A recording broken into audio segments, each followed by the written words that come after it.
All right, next up, the Oakland A's and the Detroit Tigers. And this is a battle of two teams that are really going backwards right now. And I had to put this game on the docket to talk about here just for the fact is Paul Blackburn was pitching. And of course, as anyone knows who follows the show, this has been a topic of conversation with all three of us with Paul Blackburn. Jeff and I are much higher on Blackburn than the base winner is.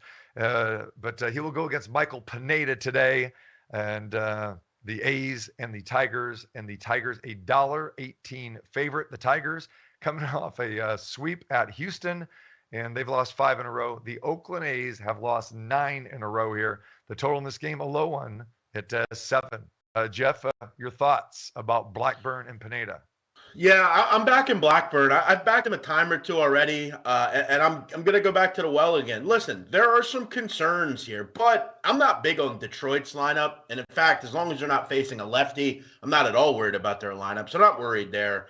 Mark is, I'm sure Mark in his breakdown will tell us how, his ASAB or whatever the hell he's talking about is, good. And he's been good against Baltimore and teams like that. But let's remember, he's been good against Toronto. He's been good against San Francisco. He's been good against Tampa. All very solid teams. Given up 2 earned runs or less in every one. In fact, in 2 of his 4 starts, he has not given up a run. Now, I know we're only going to get Blackburn probably for 5 or 6 innings here, and I'm going to have to worry a bit about Oakland's bullpen and their lack of scoring runs. But I have to worry about the same things with the Detroit Tigers and their inability to hit, their inability to keep leads. Listen, I'm going to tell you one thing, and it was one of the worst beats I've had over the last 6 months. On Saturday, actually. I thought Detroit was in a terrific spot, getting about 170 against Houston, okay? They were up 2-1 going into the 8th inning, and naturally, Michael Fulmer comes in and blows it, and they lose 3-2. It's just, you had to feel like it was going to happen, and that's the problem that I'm facing here in this game. But I got the better starting pitcher. I've had some decent success at times with Blackburn. I like him a lot. I'm going to back him here in a plus money spot. Detroit's not worrying me here. Yeah. Okay, base winner, go ahead. I know you've been on the anti-Paul Blackburn. So all I got to say about Oakland is, you asked me what my favorite team was. I think it was on the Friday show, and I said Oakland, and Paul Blackburn.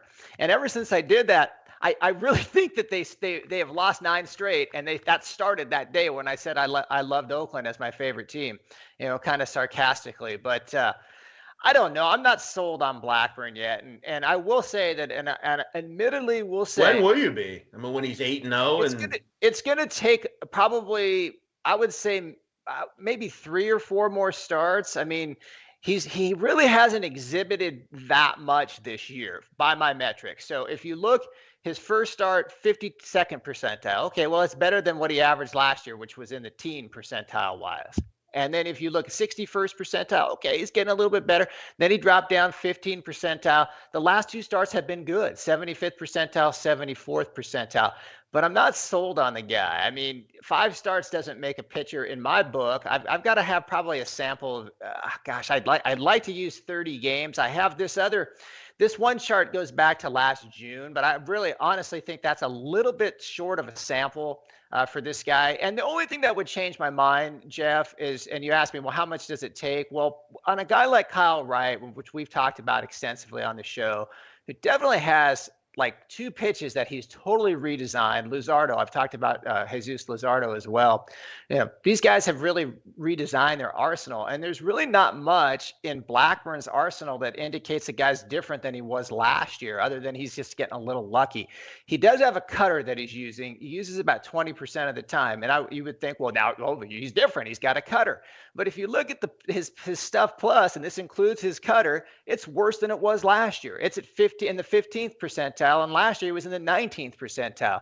So I don't think that there's a lot to like yet for me on Paul Blackburn. The other thing that is important in this game is he's only faced 2 batters the 3rd time through the lineup. So he's only going to face the lineup 2 times through.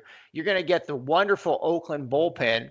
And I think that Oakland bullpen's like one of the worst in baseball, 26 out of my 30 bullpen ratings. Now, having said that, I'm not a huge fan of Michael Pineda either. So, if you look at his game log, if you look at all his starts, I mean, it's pretty amazing. This guy has a consistency to allow hard hit contact every time he goes to the mound.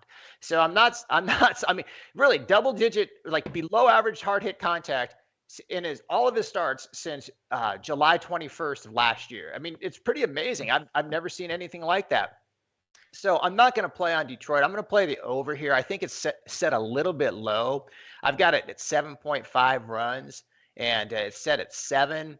And it's hard to like Oakland and Detroit's offense. I mean, there's some things in the Oakland offense that look better. Their hard hit per 9, their barrel rate's a little bit better. But they're just, this pitching so bad. And I just think a Blackburn Pineda 7 is too low. I'm going to play the over here in this game. Yeah, but the pitching's not so bad, Mark. I mean, I don't know when you're gonna. Listen. It's interesting because you don't give Blackburn respect, but you'll tell us that that kid for the McClanahan, who you're only basing that off of hhis starts this year. Not necessarily. He had a good last year too. So there's actually 365 days of data where I'm comparing these guys. So you're not right about that. Sorry. Blackburn is a killer, Mark. The sooner you realize that, the better. All right, and you're going to keep realizing it tonight when he throws 1 run over 7 innings. When he goes through the lineup twice and they pull him at the end of the 4th inning, and you got to rely on the Oakland bullpen to win your bet. I mean, I don't know, but maybe they're not as bad as the Detroit bullpen. They're both pretty bad, so maybe you'll win there. So as you guys know, I've been on Blackburn the last couple times, and it was in that last game where the A's ended up losing 10-7 because of the bullpen. They jumped out to that 5-1 lead, and Blackburn's last start is a little deceiving. If you look at those numbers, you're going to say, oh, well, he really wasn't very good. He had one bad pitch where he gave up that 2-run homer, and then he threw zeros right after that until he got taken out. And then you look at the Pineda side of things. I mean, this guy, he doesn't strike out people. He gives up runs and hits at a big time rate. And you know, Pineda's not going to go more than 5 innings. It's funny here because we're talking about a total of 7 here with, in an American League game, we would never, ever think about 7. We still have DHs here. I mean, that is an extremely low total. So I can see where you're going with that, Mark. And then as far as you go, Jeff, with Blackburn, I like Blackburn as well here. And I was all set to play this game with the A's because I said, okay, the A's have lost 9 in a row. And if you go back, 3 of their last 4 games have been 1-run losses. And we want to rip on the bullpen because that bullpen has been awful. But if you go back to the last 3 or 4 games, their bullpen has actually put up zeros. I mean, they haven't given one game. They gave up an 8th inning run, but before that, it was 6th inning or prior. So their bullpen has actually been pretty good over the last 3 or 4 starts. And I was all set to play Oakland. I said, okay, they're going to snap this 9-game streak. They've come close, a lot of low-scoring games, but the A's injuries have just got me concerned here. I mean, Lowry is back out again now. Piscotty's out. Voigt's out. So when you look at the offensive lineup that the A's are putting out there, they just don't have much at the plate right now because they're decimated by injuries again. So that's the only thing that kept me off this game. But I was all set to play Blackburn, just like you, Jeff. But it kind of scared me off a little bit. So I'll definitely be rooting for the A's here, and then it'll be the woulda, coulda, shoulda. But they're going to snap this streak. If not today, it'll be tomorrow. So anyway, we've got action in this game. Let's lock Jeff in for the Oakland A's with Paul Blackburn at plus 108. And BaseWinner likes the over in this game of 7.